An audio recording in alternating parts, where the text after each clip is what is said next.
Europe 1. Le grand direct de la santé avec Jean-Marc Morandini et ses invités, sa bande de médecins, le docteur Sophie Lemonnier, le docteur Catherine Solano, le docteur Jean-Michel Cohen et Anne Le Gall de la rédaction d'Europe 1. Un Français sur 5 est touché par l'hypercholestérolémie. Je l'ai bien dit ? Bravo. Merci. C'est-à-dire un excès de cholestérol dans le sang, c'est plus simple à dire. Ce chiffre est inquiétant car avoir du cholestérol aggrave les risques de maladies cardiovasculaires. Docteur Lemonnier, on va en parler avec vous d'abord. Qu'est-ce que c'est que le cholestérol ? Le cholestérol, c'est une molécule qui est indispensable. Alors c'est vrai qu'elle a mauvaise réputation, qu'on la regarde toujours avec des gros yeux, et les médecins aussi, mais c'est un composant indispensable d'un tas de cellules, et en particulier des membranes des cellules, et ça constitue comme ça une protection de toutes les cellules. Donc c'est vraiment indispensable. Ça rentre Donc aussi... il en faut. Ah, il en faut, absolument. Ça rentre aussi dans la fabrication des hormones, du cortisol, de la testostérone, etc., d'un tas d'hormones. Et il y en a beaucoup dans le cerveau et dans la moelle épinière. Alors ça, ce cholestérol, il vient d'où ? Il vient du foie. C'est le foie pour les 2/3 de celui que l'on possède. Ça vient du foie et le reste, ça vient de l'alimentation. Alors ce que je vous disais, c'est qu'effectivement, ce que l'on sait du cholestérol, c'est qu'il y a du bon et du mauvais. Alors le mauvais, j'insiste, s'il est mauvais, c'est parce qu'il est à l'origine de beaucoup de maladies cardiovasculaires, infarctus du myocarde, angine de poitrine, accidents vasculaires cérébraux. Bon, il faut savoir qu'il y a quand même 400 personnes qui décèdent chaque jour en France de maladies cardiovasculaires. Alors, ça veut dire que le cholestérol, c'est vraiment mis mais au on le centre trouve de où ça. le cholestérol ? C'est quoi ? C'est où ? Alors, dans l'alimentation. Mais il y a du bon et du mauvais. Comment on fait la différence ? Alors, je vais vous expliquer ce qu'est le bon et le mauvais. La différence, on ne la fait pas, c'est en nous. D'accord. Le cholestérol tout seul, cette fameuse molécule qui va se mettre sur les membranes des cellules, elle peut pas se promener toute seule dans le sang.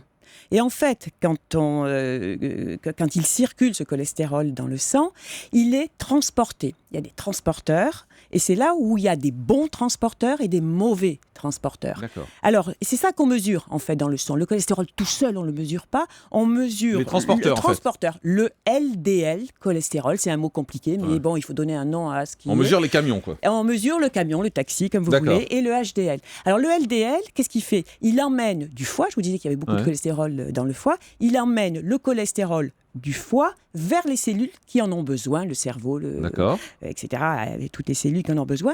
Ça, c'est le mauvais cholestérol, en ce sens que dès qu'il y en a trop, il se dépose et il plombe les artères, il obstrue les artères. Il obstrue, il bouche les artères. Par contre, il y a le bon cholestérol, le HDL, il s'appelle HDL, c'est le bon taxi, qui lui part des cellules et ramène tout ça, fait le ménage, et ramène tout ça au foie, finalement, essaie d'épurer les artères de ce mauvais cholestérol. Alors comment on fait pour éviter d'avoir du mauvais cholestérol ? C'est ça la question qu'on se pose. Alors il y a deux choses. Il y a l'alimentation qui joue beaucoup, mais pas à 100%. Jean-Michel, j'espère sera d'accord avec moi. Pas à 100%. Il y a beaucoup de personnes qui fabriquent tout seuls, génétiquement, du cholestérol. Donc on peut rien faire. On peut rien faire, à moitié. Je vais vous raconter juste une histoire là-dessus. Les vaches dans le pré. Ouais. Les vaches dans le pré, qu'est-ce qu'elles mangent ? De l'herbe. De l'herbe, que de l'herbe. Et qu'est-ce qu'elles font ? Du beurre. Ah, elles fabriquent du beurre. Elles mangent que de l'herbe et elles fabriquent du beurre. C'est dire que même l'alimentation je vois pas de rapport là, expliquez-moi. Oui, je comprends. Parce que je suis allée un peu vite. Oui. Je veux dire que malgré l'alimentation, on peut saine, en mangeant que des légumes, on peut générer des fruits, produits gras. On peut fabriquer du cholestérol. On peut se fabriquer tout seul du cholestérol.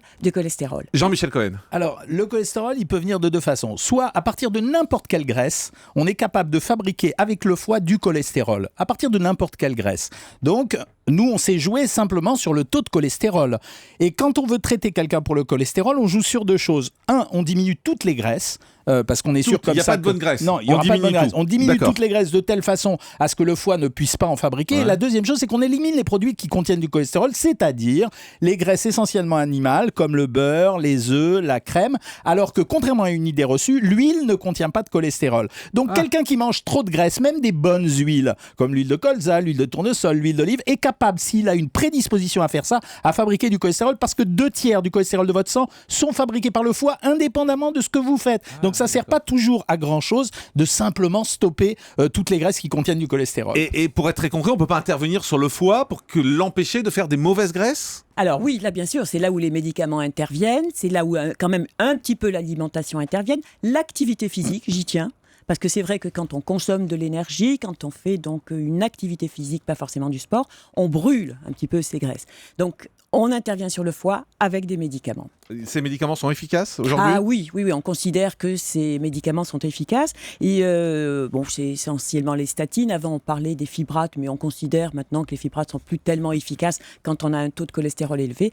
Et les statines sont relativement efficaces. Elles sont efficaces, elles diminueraient. Parce qu'à quoi on va le mesurer ça ? Certes, aux chiffres sur la biologie, quand on fait une prise de sang, mais aussi aux conséquences. Parce que le cholestérol en lui-même, on s'en fiche un peu. Bon, il peut monter, mais, comme je vous disais tout à l'heure, il est à l'origine de beaucoup de maladies cardiovasculaires. D'accord, donc c'est trop de cholestérol qui déclenche des maladies cardiovasculaires. Infarctus, accidents vasculaires cérébraux. Et on mesure l'efficacité de ces médicaments grâce à la baisse de mortalité qu'elles ont induite au bout de quelques années. Docteur Cohen, un mot sur ces produits qu'on voit qui sont, paraît-il, efficaces pour faire baisser le cholestérol.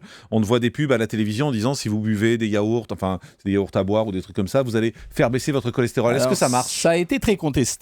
Et pourtant, on peut dire que, statistiquement parlant, les gens qui prenaient ce genre de produits, mais à condition de les prendre régulièrement, ils abaissaient de 15% le mauvais cholestérol. Donc ça fonctionne, mais ça suffit pas. Ça veut dire que si c'est pas associé à une bonne alimentation et à des règles diététiques de base, ça fonctionne pas très bien. La seule chose que je voudrais ajouter, Sophie va le confirmer aussi, c'est que la guerre au cholestérol n'est pas forcément utile. C'est-à-dire qu'il s'agit pas de s'acharner à faire baisser trop fort le cholestérol. Il y a des gens qui sont obsédés par ça. Il faut le maintenir à un niveau correct. Et d'ailleurs, les normes de laboratoire... C'est quoi le niveau correct ? Écoutez, entre 1,60 et 2,10 grammes par litre, tout va très bien. Il faut surtout vérifier les taux de bon cholestérol. Alors, il y a un moyen mnémotechnique pour le retenir. LDL, c'est lait. Donc, le lait cholestérol, c'est le mauvais cholestérol et le bon cholestérol. Et d'ailleurs, j'ajouterais que un verre de vin par jour semblerait, pas plus, semblerait augmenter le bon cholestérol. Ah, ça augmente le bon cholestérol. Oui, donc, c'est plutôt.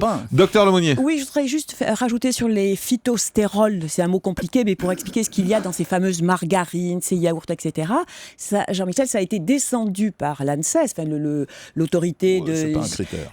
C'est pas un critère. Ah bon, expliquez-nous. Tout au moins, nos autorités sanitaires ont prouvé, c'est un peu fort en médecine toujours, ont montré que ça ne servait à rien, en un mot, et que les allégations faites par les industriels sur ces produits-là ne reposaient sur aucune étude scientifique.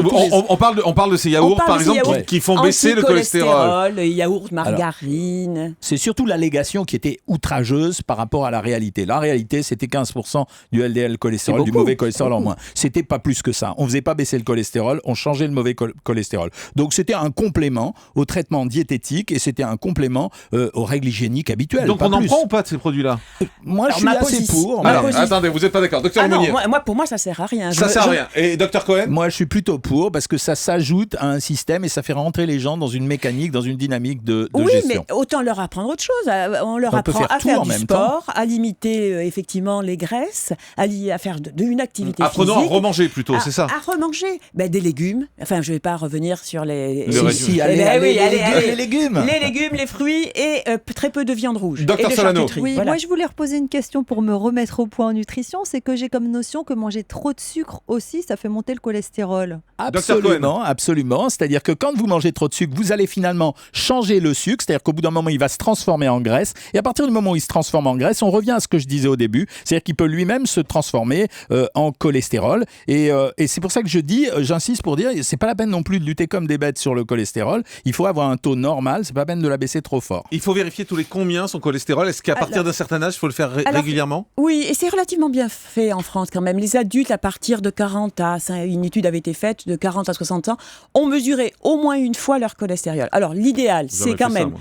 À partir de 20 ans. Demain, il faut faire. Jamais fait ça. C'est une prise de sang ? C'est une prise de sang, c'est tout bête. On va mesurer votre taux de sucre dans le sang, le cholestérol, et d'autres petites choses. Il faut le faire une fois par an ?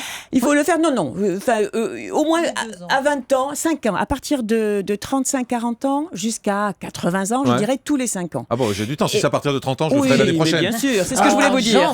Anne Le Gall. Qu'est-ce qu'on peut dire sur la levure de riz rouge que certains utilisent pour faire baisser leur taux de cholestérol ? Alors, c'est très décrié. C'est une énorme vanne parce que la levure de riz rouge contient en réalité des statines, c'est-à-dire le produit dont on se sert pour faire des médicaments. Sauf que le taux de statine à l'intérieur de la levure de riz rouge varie dans une proportion de 1 à 5. Ça veut dire qu'il y a des gens qui évitent le médicament, qui prennent de la levure de riz rouge, mais qui en réalité prennent le même constituant qu'un médicament, sauf qu'ils sont incapables de le doser.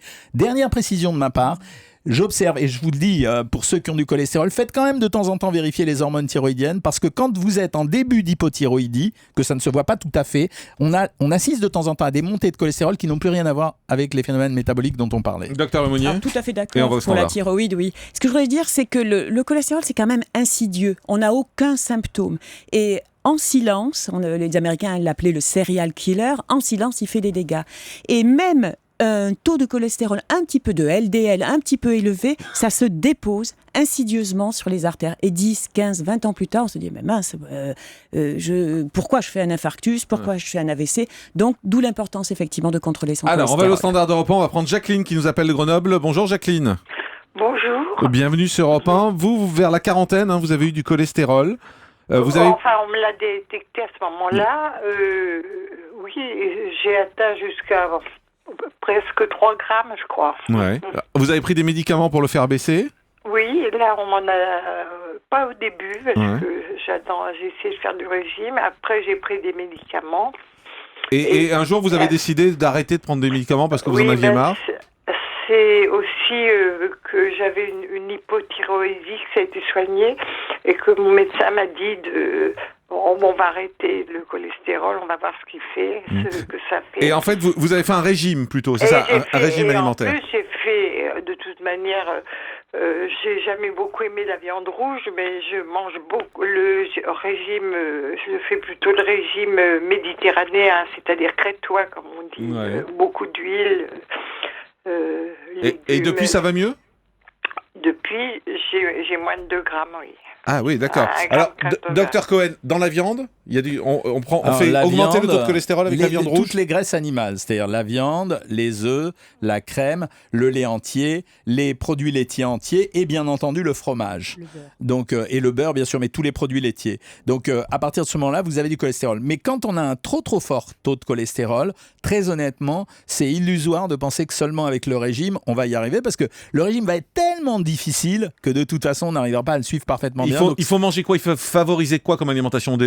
Alors, les féculents, par exemple. Oui, les féculents, vous C'est pouvez, bien. à condition de ne pas les cuisiner dans le beurre, c'est-à-dire Ouais. de faire des pommes de terre sautées, des légumes bien entendu, Des pâtes, fruits, bien du entendu, riz, tout ça? du poisson, des viandes blanches, et puis vous pouvez prendre du pain et vous pouvez prendre de la confiture. En fait, bref, vous avez toutes les autorisations à l'exception des graisses animales. Et encore, comme on est obligé d'en manger un petit peu, il faut en manger un tout petit peu. Ouais, et Jacqueline, vous, ça fait baisser votre taux de cholestérol? C'est pas trop dur comme régime à suivre? Non, pas du tout, pas du tout. Alors, je mange du fromage quand même, hein. Le docteur Cohen fait un peu la tête quand même Ça là-dessus. va mal aller. Merci Jacqueline, en tout cas pour ce témoignage, docteur Lemonnier. Oui, Jacqueline a fait une mention au régime au début, avant de prendre les médicaments. Ouais. Et ça, c'est très important, on n'en a pas parlé, c'est qu'avant de donner des médicaments, sauf si on a des taux de cholestérol au plafond, un taux à peine élevé, on demande à la personne de faire ce fameux régime. Et souvent, ça évite de passer aux médicaments. C'est ce qu'on appelle le régime crétois, c'est ce que Le régime crétois, ça veut dire qu'on utilise essentiellement des bonnes huiles, mais je le répète parce que c'est une erreur fréquemment commise, il n'y a pas de cholestérol dans l'huile. Simplement, si on en mange trop, on fabriquera quand même du cholestérol.